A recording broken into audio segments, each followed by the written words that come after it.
before we register for the All-In Bowl? Yeah, man. Did y'all see that? Yeah. It is good. Casino night. It's gonna be that's the theme I guess they're going with. It's gonna be awesome. I totally got on my hair though. Be a great Friday night. Great Friday night. All right, Coach Swinney's joined us now. He's going to have some opening comments, and we'll open it up to questions in advance of our spring game on Saturday. Okay, well, day 14, so, this is our last, we saved this day, last day in shorts, the day where we get a little bit of work done, cleaning up some things from our last scrimmage, but also, we take some time on this day to try to prepare them for what the expectations are in the summer. When they get into skills and drills, because there are certain periods we can get on the field with them in the summer, but we can't do anything competitive and there's nothing against anybody. It just has to all be individual on air. So the leadership will kind of take charge of the skills and drills. So we kind of spend some time, take part of practice to really coach them on, what that looks like, what the expectations are.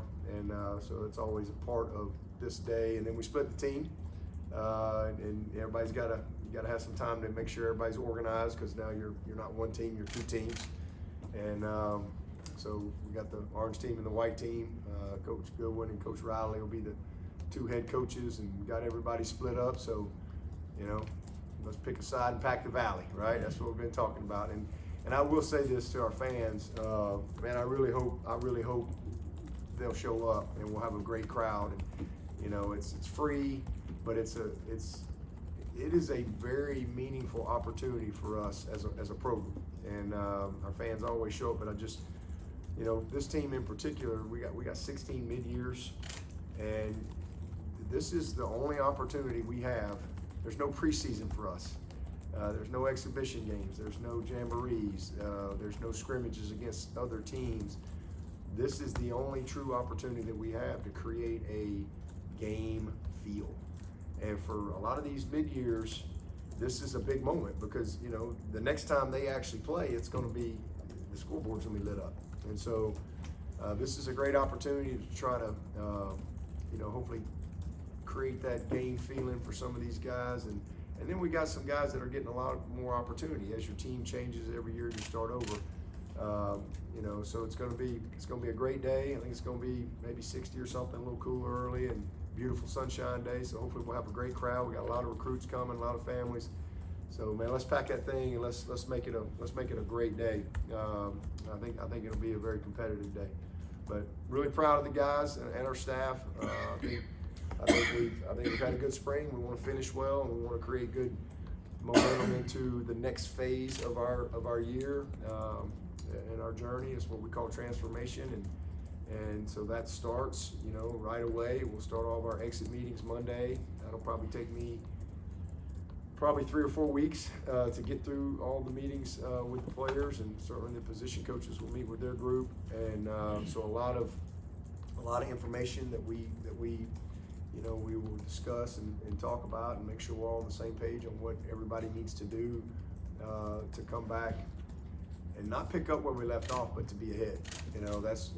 That's what transformation's about. And everybody being committed to coming back, and wherever they are in our program, just being the best that we've seen them. And if everybody does that, then hey, you got a chance to get off to a great start. So we got a lot of work done, and I think big picture wise, leadership, chemistry, confidence, getting some evaluation on some guys that we need to evaluate in competitive environment.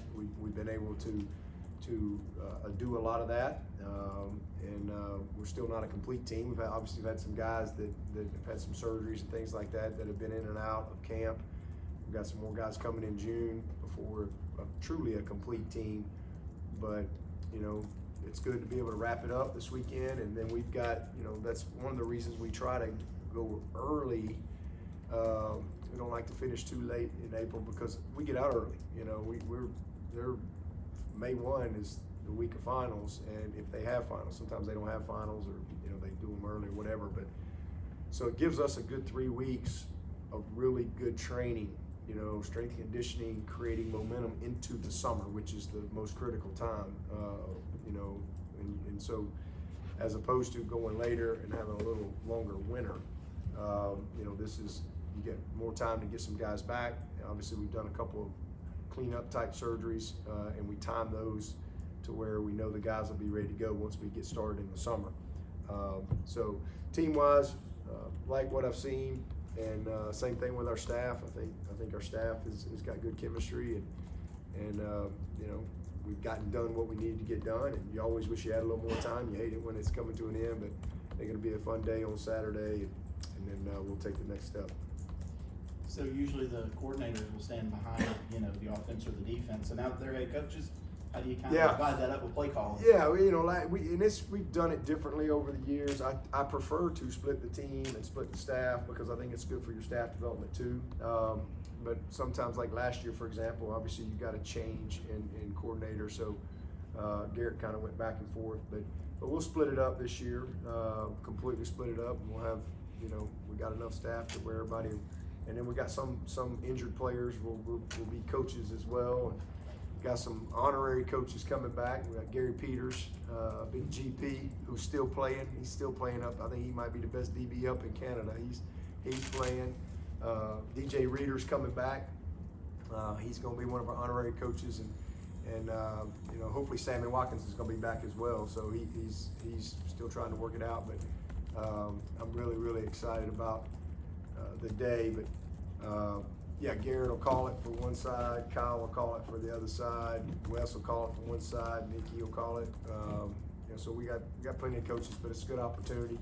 You know, we split up Nick and Chris, so everybody's got a good feel for it on how we want to do it. And there might be a couple of players that have to flip both ways. For example, like Trent, Pyramid, we got 3 quarterbacks, so Trent will probably, well, Paul's practiced all spring, but we're not going to play him in the scrimmage. But he'll be a coach on the other side. But Trent will probably get, I think we settled on maybe every 3rd series for both teams. So he'll kind of go back and forth. So he gets the work that he needs, and all 3 quarterbacks will get the reps. So it'll be a good day. I guess who were some of the other injured players that you think that would be starters that are not going to participate? Oh man, I don't have my sheet in front of me. Well, you got Jay Lou, you know, has been out all spring. He's doing great, but you know, we had to do the surgery on him beforehand, so he'd be ready for the summer. We got, I mean, it's got a pretty good healthy list. Cole's not going to be able to play. Adam's back. Cole's not quite ready. He's a lot better. He's kind of got a strained ab, but he's not quite ready. So, you know, he had a really good start to spring, a very good first scrimmage, and strained his ab, so he's not quite ready to go. He's thinking offensively. Walker Parks is back, but he's not going to scrimmage, so he's been able to get second half of spring here. He's been able to get most all the team stuff and individual stuff. Same thing with Ronan O'Connell, young freshman. You know, he's coming off of surgery from high school, but he's been able to get out there and get some individual stuff. He won't be able to go. Receiver-wise, Tyler Brown is not going to play. He had the, you know, foot surgery. He's doing great. He's got an individual. He's running routes, but not released to go play. Stellato had a really good, you know, he got, 10 or 11 practices in, and that was by design, you know, because he's really never had a spring or a fall camp for that matter. So it was important, we thought, for him to get the work. So then we just went ahead and cleaned up his shoulder, so he'll be ready to go for summer and have a full summer as well. Everybody else offensively, Jay Haynes is not going to be able to go. He's a lot better, but he's still recovering from a hamstring. What am I missing? Got the injury part. That's offensive guys. Defensively, Peter Woods is got mono, so they're not gonna let him play. He looks great. He feels great, but you know, when you have mono, you got you know, there's a time period, I guess, with your spleen maybe or something. So you got to be smart with that. So he's not going to be able to go. Burley's out.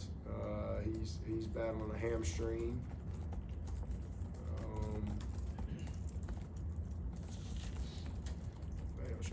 now Strozier's back. Excited to have it. Corey and Gibson is who's been out all spring. He's coming off an ACL from his high school. He looks great. He's doing all the individual and team stuff, but he can't play, but he is back in practice, so that's been good progression for him. But Strozier's good to go. Venables is out there. Trying to think who else. Ricardo had a good spring. He had a little bit of a fracture in his foot, which they think was there for a while as well. So they fixed that. So he's out for the game. And so that's about it. Should have brought my injury report in here. Y'all challenged me off the top of my head here. I think all the backers are good as far as injury goes.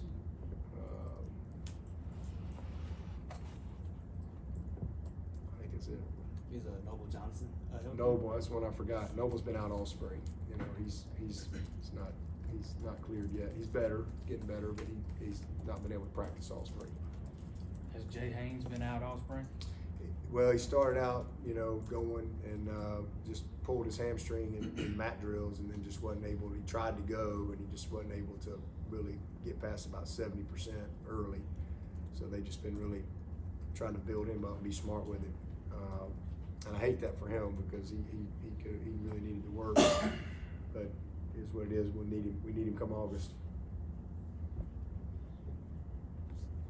So, you mentioned evaluating players in a competitive environment. So who are some of those players that you wanted to see more see them play in these competitive environments?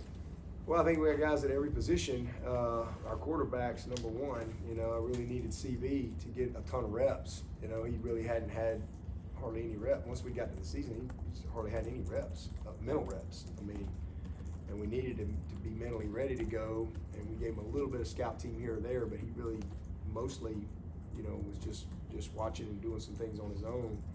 So he needed to get a ton of competitive work, and it was good to see that. I think he's made big strides. I'm really, pleased with his development. Same thing with Trent. He needed a ton of reps. He's got them. So I feel a lot better right now than I did, in January. Just because I knew what we needed to go do, and you just need to see it. So I've seen what I need to see as far as the guys in that aspect, and then we got a lot of new people in that offensive line. Elijah Thurman, and Mason Wade, and Zach Owens, and these are guys that we needed to really see take another step. And then some guys in new roles like Ryan Linthicum. He's out there battling for a starting job, and it's a much bigger spotlight than what he's had. How's he going to handle that? How are we gonna compete? Obviously, the work with Peter Woods, and training him at end. That's been a big part of what we needed to get done. Some of these young linebackers, D. Creighton, Jamal Anderson, Kobe, Sammy Brown coming in here early, exposing all those guys. The young tight ends, Olsen, Marcus Dixon, Sapp. Wesco is a young guy coming in here. We need to see him. How's he gonna handle it? How's he gonna respond? What's it gonna, there's just a lot of things that you have to go through the process to get an answer for. Our kicker, Hoosier. Is Jack Smith gonna take the next step? So lots of areas that we needed to see development, growth, and competition. A guy like Strozier, I know he's missed some, but getting him back out there and the work that he's been able to get. Seeing A.V. and Shelton, seeing Tavoy, growing him up as a young player, all those young safeties. So, you just got to go play. There's going to be a lot of mistakes when you get into spring, when you're repping 3 groups, and in some cases 4. It's not always going to be perfect, but you have to be able to play. It's like minor league baseball, right? Like, you got to have games. That pitcher needs batting to line up to bat against, or maybe there's 3 guys out there that got a shot at the major leagues, but you need them other guys to go play too, right? And so you have to create these, and with that, you're going to have some mistakes, and sometimes it looks good, and sometimes it doesn't. But that's how you get your guys better. You got to expose them and get it all on tape, and teach. That's what we've been able to do this spring. Talked a lot about through spring practice about what you've seen through the plethora of running backs that you have in your room right now. What do you expect to see through the spring game out of your rushers that you have playing? I mean, I think we all know who Maffa is, so I don't think there's nothing there that I really need to see. But it's exciting. I hate it for Jay Haynes because he's a guy that I really think is going to have a great opportunity to help us. But man, it's fun. This is a great opportunity for Jarvis, for Keith Adams, for Easy E, for Strecko. These are great opportunities. You got some young walk-on guys like McNeil and Rigby that don't get to play much but get opportunity to maybe get in there. So it's big. Same thing I think we all know about Brady. I think we got a pretty good feel for him. But man, now all of a sudden you got Olsen and Marcus and Sapp and Banks Pope, and it's bigger roles for those guys. And how are just fun to be able to see them have to go play and have to take another step. And you really have that all across the board, especially when you try to split the team up. You get thin in some areas, but it'll be a good opportunity, for these guys to finish the spring well and take some hopefully some confidence and momentum into the summer. How much separation is there between Adams, Haynes, Easy, Green? Yeah, well, Haynes, I can't really put him in the mix yet because he just had. I mean, I know what we've seen in camp and what we saw early part of the season, and then he had the ankle sprain and the hamstring and the concurrent. So it's hard to put him in there. But the guys that have been out there, man, Keith Adams has really taken a big step forward this spring. I'm really proud of him. He's different. I mean, he's a different guy, and he's hard to tackle. I mean, he's faster than you think. He's a little more athletic than you think, but you better have your big boy pads on when you come to tackle him because he is. I didn't get to coach his dad, but I would say he probably plays running back the way his dad played linebacker. I mean, that's just kind of that's the best way I can describe this kid. He's just hard to tackle, and his confidence has grown this spring. And with when a guy starts to figure it out, they just play faster and they play more, and you just see it. And I just think his knowledge of the game, and as his confidence has grown, his talent has shown through. So I think he's done a great job. Jarvis has taken full advantage of his opportunity as well.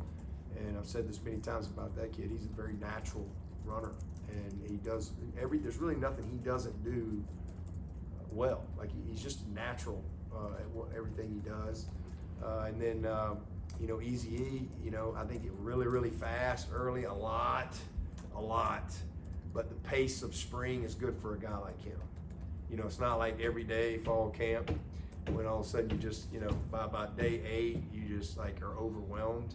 I think he's had some overwhelming moments, but then the schedule of the spring has allowed him for things to slow down a little bit. That's been good for him. He's strong, he's fast. Strecko's a kid that's got some ability as well. So I mean, it's been good. It'll be fun to watch them, split them up, let them go play. And I think we've got a lot of guys in the offensive line that have flashed as well. So really at every position. I hate we won't have Cole or Stellato out there or Tyler. That's 3 pretty good players. But it's a great opportunity for those other guys. Like a Tink, like a Ronan, Hannafin. It's good to see him have a chance to go start in a game like this. This is a big opportunity for him, and a lot of confidence can come from that. How's the kicking competition been shaping up? Kind of steady Eddie, they're both kind of right there. I can't really say one guy's like said, hey, I'm the guy. They're just kind of right there. Robert's probably been a tad more consistent, but not a lot. They're both right there together. Where's DeVoy right now going into the summer?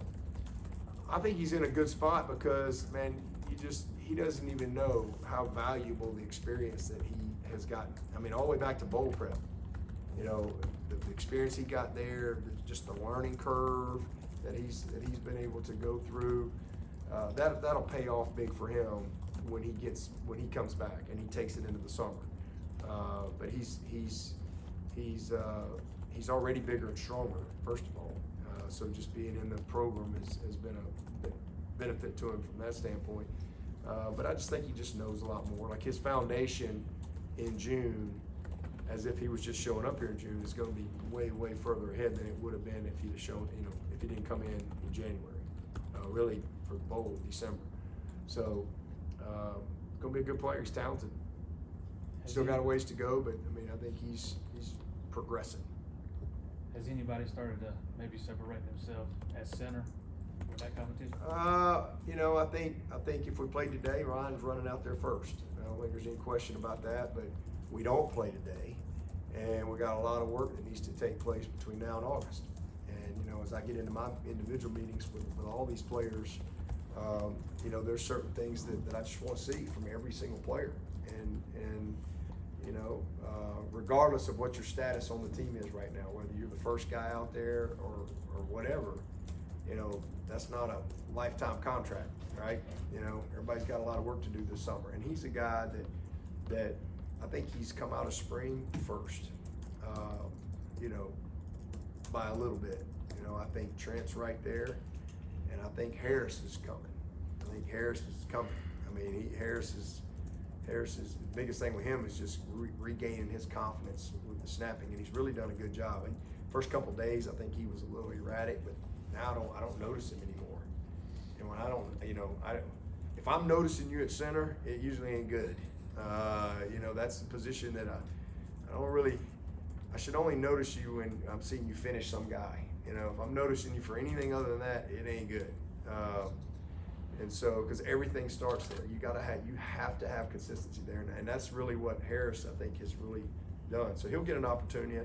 I think we're going to start him at center for one of the teams. So I think that's a good opportunity for him. We know Trent will start at guard. We know Trent got a lot of confidence in him at center. He'll play some center too, but Harris probably needs the most work in that role. So to answer your question is, to be continued. But Ryan, if we played today, he'd run out there first, and if he wants to stay there, then he knows what he's got to do between now and the summer, because he can do it. But I want to see transformation in some areas of his commitment, if you will. I want his body to be in the best possible shape that it's ever been. So we'll see if he'll go put the work in, and if he does, I think we'll all like the result. He's certainly capable. You guys talking about offensive line on a broader scale? Like you said, a couple guys have flashed. I mean, who are some of the younger guys or guys that were more down the depth chart that have kind of flashed? I think he's not a young guy, but to me, a guy like Tristan Lee, from where he was 2 years ago to where he is now, I mean, it's just fun to watch. Same thing with Blake Miller. I mean, they've just come two very consistent guys, and I think Tristan he's kind of finding his voice and trying to grow into a leader. It's been good to have Marcus out there all spring. Same thing with Sadler. So I think, Sadler's still a young guy that's coming. Same with Harris. They're all progressing, but I think probably the ones that you're talking about is a guy like Zach Owens, a guy like Elijah Thurman, Mason. These are all guys that are coming. Chad Pendergrass, another young guy that's gotten a lot of work and a lot of reps. Dietrich's not a young guy. He still hasn't grabbed a first team role, but he's, I think, solidified himself as a guy that can help us. So that part of it is good.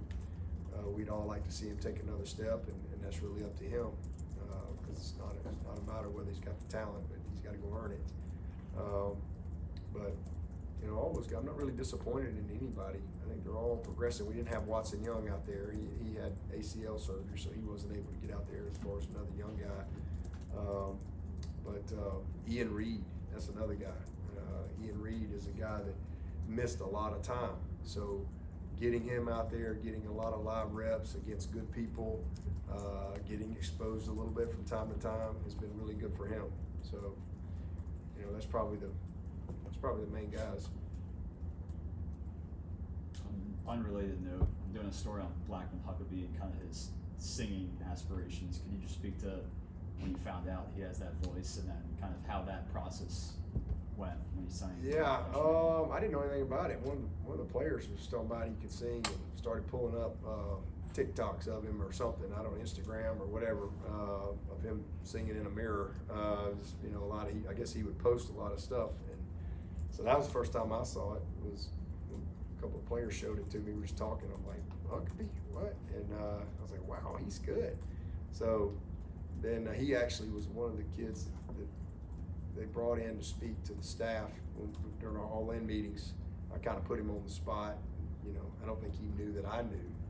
And I said, hey, here you got pretty good. Let's drop a little Tennessee whiskey here. And he boom, acapella was really good. So from that point on, I think it's just kind of become a thing. And then he came to see me about trying out for one of those shows, you know, because he had to miss a day of practice or something to go.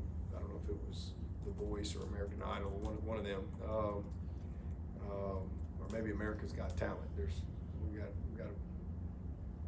one of those, and so he went to go do that, and then because he was kind of hoping he'd make the cut, so we talked about some further, but he didn't quite make the cut,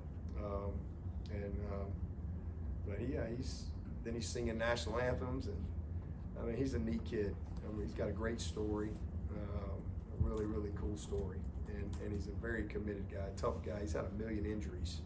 I mean he's had some of the craziest injuries, but he's a kid that, you know, everybody loves having around. Great spirit. Dabo, recruiting, a huge piece of your identity is kind of the exclusivity of a Clemson offer. You know, offers 70 kids a class and everybody's throwing 300 out. You understand the substance why, but is there a story maybe on kind of how you chose to go in that direction? I mean, I think we know what we're looking for. You know, we're not all things to all people. I think we've offered 55, 56 kids so far in this class of 25. You know, our hit rate's really high. You know, if we offer a kid, there's a good chance, you know, we might get them. And, you know, I don't know, I've just always wanted our offer to mean something. You know, I've never really wanted to water our brand down and, you know, offer kids that they're not even interested, you know, and that's part of it. I just think evaluation is key, retention is key, development is key, and you know, you win with people, and that's how we've won here. You know, we've won with consistency, and we won with those areas: evaluation, retention, development, and so we usually done by August every year. We don't usually have, maybe there's a random spot here or there, or somebody leaves that we didn't anticipate or know about yet, or a junior goes pro, you know, whatever, and you kind of address that. But you know, it's just as we've had success and as our brand has grown, and we've got kids that are interested from all kind of different places all over. You know, I want our offer to mean something. You know, that's why we don't offer freshmen and sophomores. You know, it's a developmental game. There's a lot of great players that have been here at Clemson that would have never gotten an offer as a 10th grader. You know, because they weren't good enough. You know, and you wouldn't have got many offers from many places, but especially kids that are 14 to 18, and the transformation, the development happens there. So we just always wanted to be slow and right and fast and wrong. And, you know, we've made some mistakes in the past, like anybody. You're never going to bat 1,000, but, you know, we just think the biggest thing is we know the fit here. And, you know, we know what we think is the standard at each position and what we're looking for, criteria. You know, we again, our hit rate is pretty good. You know what people see on the outside with recruiting. Is there anything that, you know, there are a lot of people that work behind the scenes, a lot of checkpoints that you guys have, just areas where maybe fans don't necessarily see or appreciate what goes all into recruiting for you guys? Yeah, I mean, there's a lot. I mean, we got a huge staff, from scouting standpoint, and then just the recruiting aspect of it as well. You know, Jordan Sorrells and Ty and Danny and Josh and Chanel. I mean, we got Zach Fulmer. I mean, we got a very thorough group that do an amazing job of support the coaches. And it's so much more than just the coaches. It's just very different than the way it used to be, because everybody can recruit now. You know, used to the only person that could call a kid was the coach. And now everybody's involved. There's two things you got to do to work here. You got to be a thinker and you got to be a recruiter. If you ain't those two things, probably not going to make it here. Now everybody's got the rest of your job description, but those are two things that that's everybody's job description. You got to be a thinker. You got to be a recruiter. And you know, that's the lifeline of your program. So there's a lot that goes into it when it comes to evaluation, communication, how we go about our offer protocol. You know, how an offer comes to be. You know, we don't just throw them out there. We're very, very thorough in that process. You know, I get a report every Tuesday of every kid we're tracking. I get a report on their social media, everything. I get it. I only look at one column, but you know, there's coaches kind of look at what they liked and didn't like, and retweeted or posted or whatever. I just go to one column and it says, you know, questionable content. And, you know, I'm just looking for a red yes. So, you know, there's a lot of things that go into our process. Because again, this is not not been a catch and release place. You know, it's not been our mode of operation around here. And I know that's, you know, something that other people, and that to each his own. I just feel like when a kid comes here, it's our responsibility to graduate him. And he's gonna have that opportunity to do that. I'm not gonna fix mistakes, you know. As long as the kid's a good kid, goes to class, he gives great effort, he tries, hey, it's till graduation do we part here.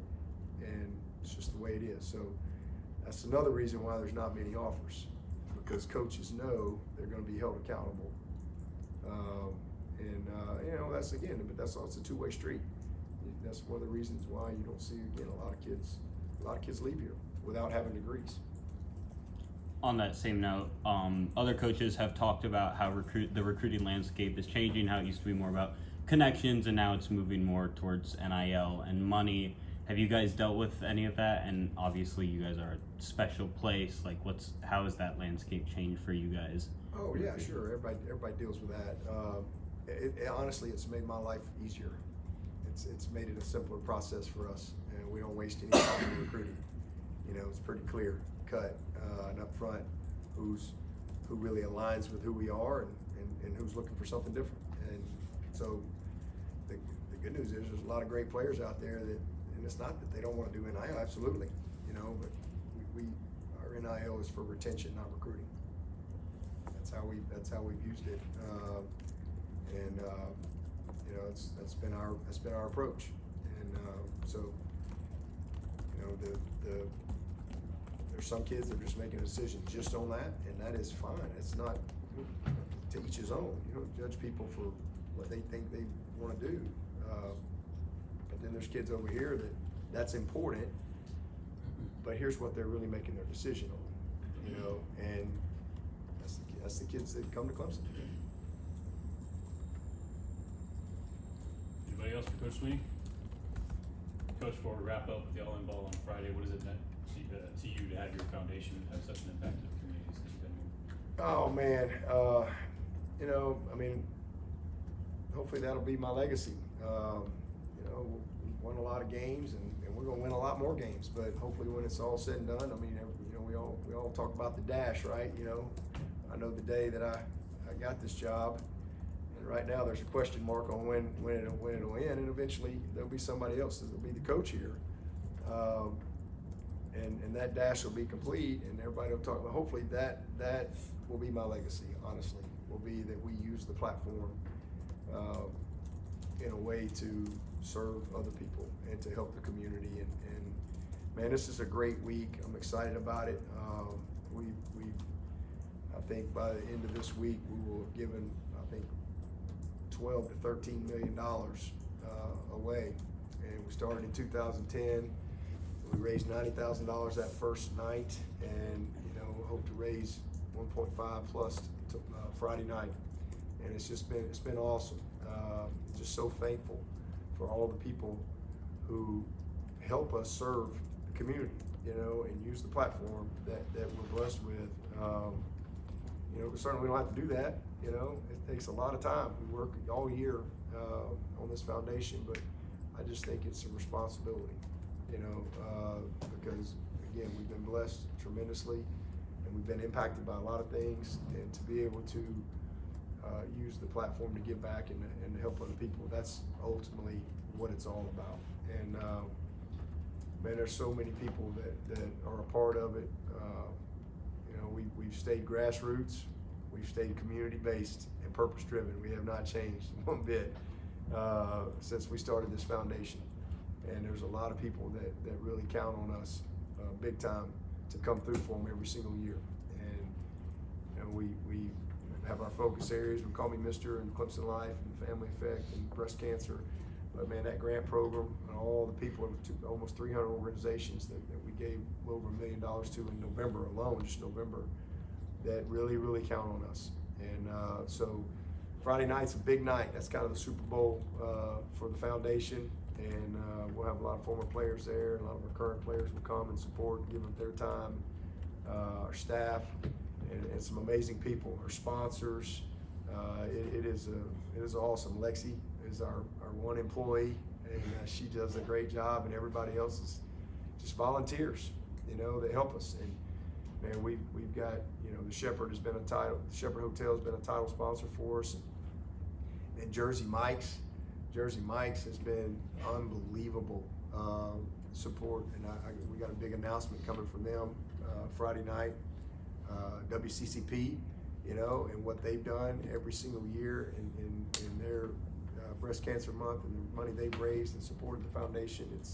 It's just been awesome, as well as people that, as we've grown, people give money year round, whether it's in lieu of flowers or it's a tax write-off or whatever. And I really value their trust, and it's just a blessing to be able to, be the vehicle that can help other people, with whatever cause, whatever need that they have. And so hopefully, again, when my time is up here, for Kath and I, that'll be, I hope that's what people point to as our legacy is, yeah, we won a bunch of games, but we built some great men, we built some great leaders through our program, but we also impacted the community, through this foundation. Anyone else for Coach? Coach Brownell was saying during the Elite Eight that maybe you had some dinner bets with other Alabama people. Yeah. So you have to pay up, I guess. Yeah, I'm gonna have to. I got a couple of them. Robert Ory's one of them. With Big Shot Bob. I don't know if y'all remember him, but we were freshmen together, and so we crossed up. So yeah, I got a lot of. I won't name all their names, but yeah, I got a few dinner bets.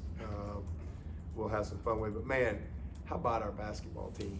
And I mean, I Coach Brownell and his staff. I mean, it was so freaking awesome to watch that. I mean, it was awesome. And we played our butts off. You got to give credit to Alabama. I mean, we picked a bad day to go cold at the free throw line, but man, we were right there. And I think the biggest, it's one thing to think you're good enough. It's another thing to know you are. And I think that will really just pay huge dividends for our basketball program. Similar to us in football. I mean, it's one thing to do something, like I said, to get to the Final Four and to play in that first national championship back in 15, even though it didn't go our way, and we battled, we competed. It just kind of changed things, because we thought we were good enough. But after that game, we knew we were, and we knew we could compete. And that is the type of fuel that you need. And you know, I see the same thing with our basketball program. Just super proud of those guys. I mean, what an amazing year for them, and a fun run. You don't get lucky. You don't get lucky and get to the Elite Eight. That ain't luck. You know, that's elite. And you know, I think they'll do a great job of building on that as they move forward. So really proud of all those guys. And you know, I know a couple of those guys may have decisions to make, but it's been fun to watch them, you know, go through their time here at Clemson. Clemson University sued the ACC. I was wondering, do you have any comment on the lawsuit on the matter? No. Obviously, I appreciate your question. No, that's going to be a question to come, but man, that's so far out of my lane. You know, that's PresidentClements.com and GrahamNeff.com. You know, or at AOL.com. However you want to get in touch with them. At Clemson.edu. They can answer all them questions. I'm just trying to. I know we got a season. That's all I'm focused on. Anyone else? All right, thanks, Coach. Okay, appreciate it. Thanks, Coach. Thanks, Coach. Fun weekend. It's back to Valley. Y'all help us out. Let's go. Pump it up. Need a little help. Hang it out. We're just coming for the same play. Follow-up. Yeah. Old recruiting stuff. Yeah.